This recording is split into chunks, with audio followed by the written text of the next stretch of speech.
ብር ያቃታል ያችን ነገርና መጀመሪያ ሽምግልና ከመላኬ በፊት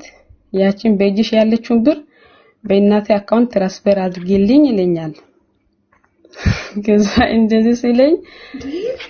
የመጀመሪያ ሁኔታዎቹን ሳታስተካክላቸው እኔ የምኖርበትን ሁኔታ ምናምን ሳታስተካክል ቤተሰብ የሱም የኔም ጓደኛም ሁሉም ያቃልና እንዴት ነው ገንዘብ ስለ ገንዘብ የምታወራው ብዬ ሲለው እዛ ቤተሰቦችሽ ጋር ሆነሽ ውለጂ የሚያስፈልግሽን ነገር እኔ ያረግልሻለሁ በዛ ገንዘብ ላይ እኔም ልጨምርበትና ቦታ ይገዛል እዛ ሆነሽ ከቤተሰቦች ጋር የተመላለሽ ቤት ይሰራል ስትወልጂ እዛኛው ቤት መተሽ ትገቢያለሽ አለኝ። እሺ ግጥም ከፍያ ቃል ይባላል ጋይስ። ከዛ አግሌ ከመላኬ በፊት 400 ሺህ በእናቴ ስም ማስገባ። እሺ አው እንደዛ አለኝና ሚሆን ያለበት እሱ አይደለም መጀመሪያ ሚሆን ያለበትን አስቀድመ ብሩ የትም አይሄድም ለዚህ ጋር ያስኩት ያንተን ልጅ ነው ስለ ብር ታወራለህ እንደ እኔ ነገር ሳታስተካክለው ብዬ ባልኩት ከፈለግሽ አሶርጁ ከፈለግሽ ውለጁ ምናምን አይመለከተኝም ቤተሰቦችሽ ጋር በሰላም ገብተሻል ምናምን ብሎ ህይወት ጀምሬያለሁ አለኝ። ከዚህ በኋላ እንደውም አይመለከተኝም እኔ ራሴ ህይወት ጀምሬያለሁ ህይወትሽን ኑሪ ምትጎጂው አንቺ ነሽ ካስፈለገሽ አልጎዳም ምትይ ሆንሽ አሶርጁ ይጎዳሉ ካልሽ ትወጪዋለሽ ውለጁና አሳድጊው አለኝ። ከዛ ያው እንዳለም ቦልከኝ ማለት ነው በሰዓቱ ቦልኮኝ 15 ቀን በማይሞላ ጊዜ ውስጥ ሌላ ሴት ፖስተብኝ ቲክቶክ ምናምን ነገርና አይቼ በሰዓቱ ያው ውስጥም ተሰሮ ነበር ከዚህም ደግሞ አርግጄ በህትኩት ነገር እንግዲህ የተወራው ነበር ሰፈር ሰው ሁሉ በገባው በወጣውበት ሁሉ እነን ነው የሚያወሩ የነበረውና በሰዓቱ ቤተሰብም ማንኛውም ሰው እንግዲህ ትላንትና ያቺ እሱን የከለከልኳት ብር ብቻ አለችኝ ከእጄ ማለት ነው እና ቤተሰብም በሰዓቱ ጀርባም ስለሰጡብኝ በቃ በሰዓት ተከራይቼም የኖርኩ ልውለድና ምናምን ነገር ሐሳብ መጣኝ። አባትም ስለሆነ በሰዓቱ ያው ጨክኖም አልጨከነብኝም እስከምወልድ ጊዜ ባለው ቤተሰብ ጋር ቆየው ልጄንም ወለድኩኝ። ከወለድኩ በኋላ ላኩለት ፎቶ በወለድኩ በ3 ቀን ወንድ ልጅ ተገላገልኩ። ከዛ ካርጎሻን ነበር ብሉ ካርጎሻን ነበር በሚላክሽ ፎቶ ይፈታል ከሆነ ጊዜ ወዲህ 3 ወር 2 ወር ቆይቶ ይፈታል ከዛ ደግሞ ይቦልካል እንደዛ ነው የሚያረገኝ እና ፎቶ ቪዲዮ ምናምን ላኩለት ለቤተሰቦቹም ለእናትዮ ለወንድሙና ለአንዲቱ እህት ላኩላቸው ለነሱ አንቺ ለነሱ ብትደውይላቸው ሆነ ነገር ብትይ ማንንም ስልክሽን አይመልሱልሽም አያወሩሽም ምክንያቱም እኔ የእባብ መርዝ ረጭቼባቸዋለሁ ማንንም ነው ማይሰማሽ ከዚህ በኋላ እነሱ ጋር ብትደውይ ምናምን ነገር ብሎ አለኝና ምን ብሎ ነው እንደዛ ሊለኝ የቻለው ብዬ ፈርቼ እኔም በቃ በሰላም ልገላገል ብዬ በሰዓቱ እሱንም ቤተሰቡ ጋር መደወሉ ምናምን ሁሉን ነገር ትቼ ልጄን ተገላገልኩ። ወለድኩ በኋላ ያው ማሳየትም መናገርም ስለነበረብኝ ፎቶውንም ምኑን ላኩላቸው። እናትዮ ደወለችልኝና በሰዓቱ ያለው ነገር አንቺ እስከዛሬ እርጉዝ መሆንሽን አናውቅም እርጉዝ አይደለችም ከነ ገንዘብ ፈልጋ ነው ብር ፈልጋ ነው አጨበርባሪ ናት እንደዚህ ብሎ ስላለኝ የኡነት አላመንኩም ግን ካየው ነው ያመንኩት እግዚአብሔር እንኳን ደረሰልሽ ምናምን የእናት ምርቃት መርቃኝ ምናምን ተወችኝ። ከዛ በኋላ እነሱን ምን ይበላቸው ብቻ እኔ አላቅም ዳግመኛ እንዳያገኙኝ ያደረጋቸው እና የኖርኩ ልጄ ወደ 6 ወር ጨርሶ 7 ወር ሲገባ ሁሉም ነገር ልጅ ይዤ ሲከብደኝ እናቴ ጋር ገጠር ነው የምትኖረው እናቴ ከአባቴ ጋር ነው እንደ ከተማ የምኖረውና እናቴ ጋር ገጠር አስቀምጬ ወደ ባህሬን ተመልሼ መጣሁ። ባህሬን ተመልሼ ከመጣሁ በኋላ ከ7 ወር በኋላ ነው የመጣሁት መጥቼ አሁንም ለሱ ቤተሰቦች ደውዬ ያለው ነገር እንዲ ነው ውሸቱን ነው እንደዚህ ሲያወራ የነበረው ልጁ አሁንም አለ ምናምን ብዬ የልጁን ፎቶ ላክልኝ ካልሆነ አናምነሽም እሱም ትላንትና ፊት ገንዘብ ፈልጋ ነው ብለውናል አንድ ደግሞ ተሳድባኛለች ይለናል አንድ ደግሞ አስወርደዋለች አንድ አላረገዘችም ገንዘብ ፈልጋ ነው ብዙ ነገር ስለሚል አልተጨበጠልንም ስለዚህ የልጁን ፎቶ አሳይንና እናምንሻለን አሉኝ ከዛ ፎቶ ላኩላቸው ስልክላቸው ልጁ በቃ ቁጭ እሱ ነው የሚመስለውና በጣም ገረሟቸው ምናምን ከዛ ያለው ነገር እስቲ እሱን እናወራዋለን ምናምን ነገር ብለው አሉኝ ምን ይባባሉ ብቻ እኔ አላቅም ከዛ በኋላ ወንዱምዮ ብሎክ አረገኝ ካወራኝ በኋላ ማለት ነው እሱ ነው ያስወለፈው ይመስለኛል የሆነ ነገር ብሎት ወንዱምዮ ብሎክ አረገኝ ሰዎቹ መልሶም ሳይደውሉኝ ሲቀር እኔም ያው ከነሱ የሚጠብቀው ነገር ምንም የለም ያው ልጄን ማሳደግ ካለብኝ አሳድጋለሁ እኔ ራሴ ስራ እየሰራሁም ስለነበር እኔ አባትነቱን አምኖ እንዲቀበል ነበር በሰዓቱ እነሱም ያለውን እውነት ማወቅ ስላለባቸውና ለእንደዛ አይነት ነገሮች ነበርና ዝም ጸጣሉኝ ከሆነ ጊዜ በኋላ ከሳምንት በፊት ነውና እሱ ጋር በእንትን ኢንቦክስ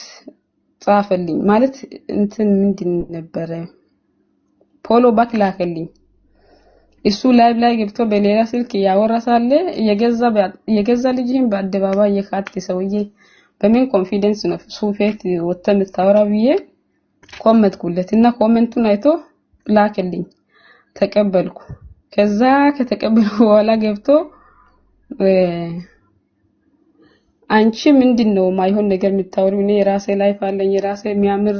ላይፍ ይያለው ላይፍን አትረብሺ ምናምን የራስሽን ህይወት ኑሪ ምናምን ነገር ከፈለግሽ እዛ ገጠር ልጆች ጋር ተሰባስበሽ እዛ በወለድሽበት ሄደሽ ጠይቂ ላይፍሽን ኑሪ ምናምን ነገር ብሎ አለኝ ከዛ በኋላ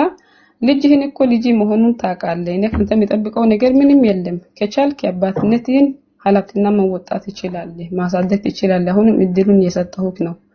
አንተ ምንም ህግ ያለበት ሀገር ነው ያለነው የጊዜ ጉዳይ ሊሆን ይችላል እንጂ በዛ ልክ አንተ በእኔ ላይ ስትደብኝ ምናምን ብዬ ነገር አልኩኝ ሚዲያ ላይ ውጪ እስከዛሬ እኔ ስጠብቅሽ የነበረው ሚዲያ ወጥተሽ እንድታወሪ ነበር እኔ ፎሎ መሰብሰብም ስለሚፈልግ ፊት አካውንት የነበረኝን አቃጥለውብኛል አሁን ደግሞ አንቺ ብትወጪ በዛ ፎሎ መሰብሰብ ይችል ነበርና ሚዲያ ወጥተሽ ፎሎ ቢሰበስብ ደስ ይለኛል በዛ በትረጂ ምናምን ነገር ብለው ተሳልቆብኝ ወጣ ማለት ነው እና በህግ የሚጠየቅበት መንገድ ቢኖር አንቺ ጋር አሁን የመጣውበት ምክንያት በህግ እንኳን የሚጠየቅበት መንገድ ቢኖር ቢጠየቅና ለልጁ የሚያስፈልገውን ነገር እንዳባት ቢያደርግለት የሚለውን ነገር ለማውራት ነው ኦኬ አንቺ ባህሬን ይያልሽ እሱ ዱባይ ሆኖ በመንደን የተዋወቃችሁት በቲክቶክ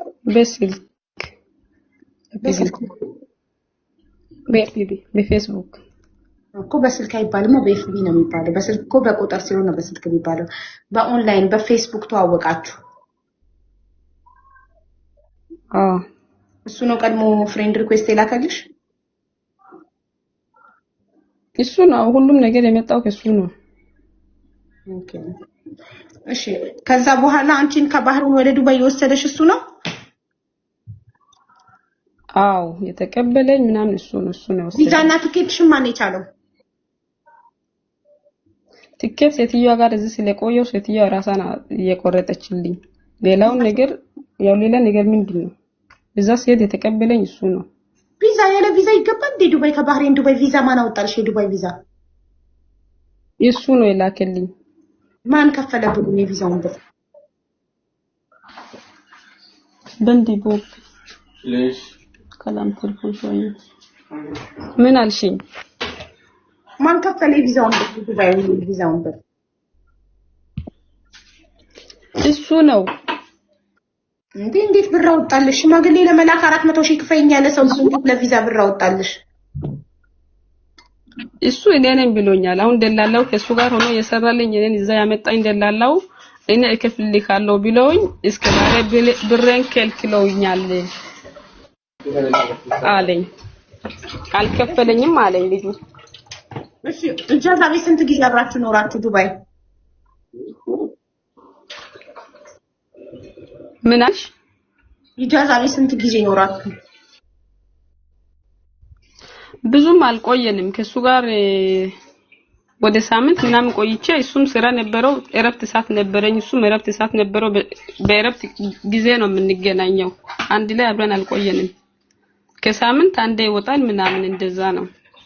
ምን ያህል ጊዜ ቆየሽ? ውሸቷን እያሉ ነው እንዳለ ኮመንት ላይ ለፎሎ ነው የገባችው ወንድ አለ አጠገቧ ይላሉ ማን ነው አጠገብሽ ያለው ወንድ? አረ ድራይቨር ነው ማን ነው? ድራይቨር ነው ድራይቨር ኦኬ የቤቱ ድራይቨር የምትሰሪበት ቤት ድራይቨር አዎ አንቺ ወደ ተመለሽ ወደ ባህሬ ልጅሽን ለማን ሰጠሽና ተመለሽ? እናቴ ጋር ታዲያ አሁን አንቺ ባህሬ እሱ ዱባይ ሆናችሁ ነው መክሰስ ይፈልጋል? አዎ ከተቻለ ብዬ ነው ወንጅበሽ ኢትዮጵያ መሆን አለብሽ ለመክሰስ ጉዳይ ሄደሽ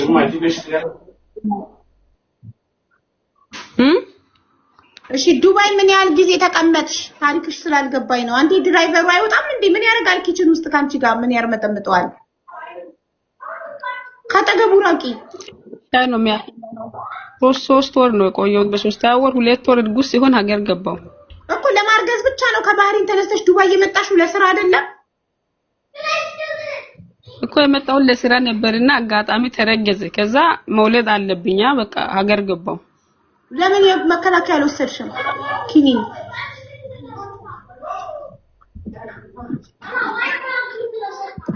አልወሰድኩትኝ ኦኬ ወንድና ሴት ከተኙ ግንኙነት ካረጉ እርግዝና እንደሚፈጠር አታውቂም ወይስ አያውቅም እኮ አውቃለሁ እርግዝናው ለምን ተፈጠረ አይደለም አሁን ነው ጥያቄዬ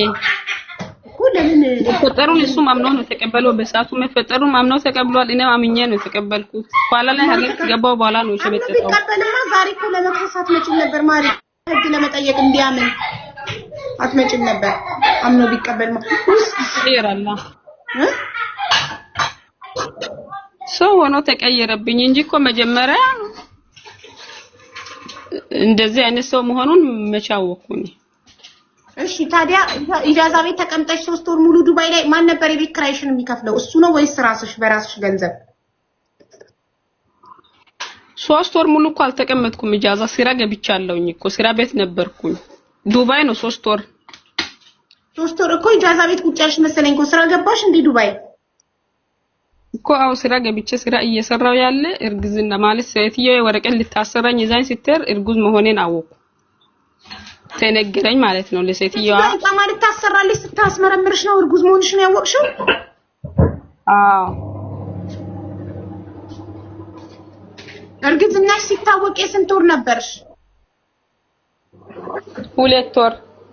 ኦኬ እና ፔሪድሽ ሲቀር አልጠረጠርሽም ነበር እኔ ፈረት ፊትም ይዛባብኛል እንደማንኛውም ሰው እኔ እንጃ ሁሉም ሰው በየወሩ ሊመጣ ይችላል እኔ በወር በ2 ወር እንደዛ እየተዛባብኝ ይመጣልና እንደዛ መስሎኝ ነበር እኔ ኦኬ ከዛም በኋላ እሱ መጀመሪያ ስትነግሪው ምን አለ ማርገዝሽን ስትነግሪው ምንም አላለኝም ምንም ማከራለን አለኝ ከዛ ወንድሙም እዚህ ነበር ዱባይ አንድ ወንድም እዚህ ነበር ከሱ ጋር ምናምን ተማክሮ ከቤተሰቦቹ ጋር ተማክሮ ሀገር ቤት ገብቼ መውለድ እንዳለብኝ ነገሮቹን እንደዛ በቃ ተስማማን ማለት ነው ከዛ በኋላ ገባሽ በቃ ከገባሽ በኋላ ነግረሽናል ግቢና ሽማግሌ ልካለው አለሽ አዎ እሱን ራሱ ያለኝ ይሄቱም ነበረች ለሶስት ግሩፕ ሰርተን ያወራን ከሷ ጋር ሆኖ እንደዚህ ያወራን ነው ያለኝ ቤተሰቦችሽ ጋር ከሄድሽ በእኛ ሀገር ደንብ እንደዛ ነው ሽምግልና ተልኮት ይመለሻለሽ ነው ያለኝ ቤተሰቦችሽ ምንም አላሉ ሽምግልናም ሳይላክ እሱም ሳይላክ ቤተሰቦች እንግዲህ ምን ይሉኛል ቤተሰብ ምን ይላሉ እንግዲህ ከኔ ያልጠበቁት ነገር ነው የሆነው በሳቱ ብዙ ያሳለፉት ነገር አለ ያው ቤተሰቦችም ጀርባ ሰጥተውኛል ቅድም እንዳልኩሽ ብቻ ግን 400 ሺህ ብር ሻለቀ አላለቀም ቦታ ገዝቼበታለሁ በሱ ቤተሰብ ጋር ስላለው ከራሴ ያወጣው ተጨልም ጎበዝ ቤተሰቦች ችግር ይስጣቸው ማስጠጋታቸው ብር ሳታውጭ በነፃ ቤታቸው እንድትወልጂ እንድትበይ እንድትጠጪ ማረጋቸው ማረሳቸው ከዛም አልፎ እናትሽ ልጅሽን መያዛቸው እድለኛ ነሽ እንደዚህ አይነት ቤተሰብ በዚህ ጊዜ አይገኝም በጣም እሺ እና ታዲያ አሁን አንቺ በህግ መጠየቅ ይችላል ወይ ለሚለው ኢትዮጵያ ስትገቢ የሴቶች ጉዳይ ትሄጂና ከዛ ዲኤንኤ እሱ ልጅ አይደለም ብሎ ስለካደ ዲኤንኤ ምርመራ ይደረጋል ገባሽ ከዛ ተመርምሮ አባትነቱ ሲረጋገጥ የዛኔ ህግ ያስገድደዋል ተቆራጭ እንዲያደርግ ገቢው ታይቶ ገቢ የሌለው ቦዘኔ ከሆነ ምንም ማረጋ አይቻልም ገቢ ካለው ግን ገቢው ታይቶ ከገቢው አንፃር መንግስት ይቆርጥልሻል ያዝልሻል ገቢ ከሌለው ግን ምንም አይነት ስራ የለኝም ተቀጥሬ ማንሰራም ቢዝነስ ምን የለኝም ካለ ምንም አታገኝም ካለው ግን መንግስት ካለው ላይ ከደሞዙ የሆነ ፐርሰንት ደሞዝ ካለው ወይ ደግሞ ገቢው ታይቶ ከገቢው የሆነ ፐርሰንት ያ እንትን ይልልሻል መንግስት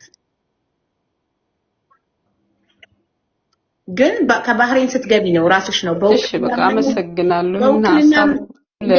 የአባትነት ጥያቄ በውክልና ምናምን አይቻልም ግዴታ ራስሽ ነው ሀገር ስትገቢ ሄደሽ ሴቶች ጉዳይ መክሰስ የምትችይው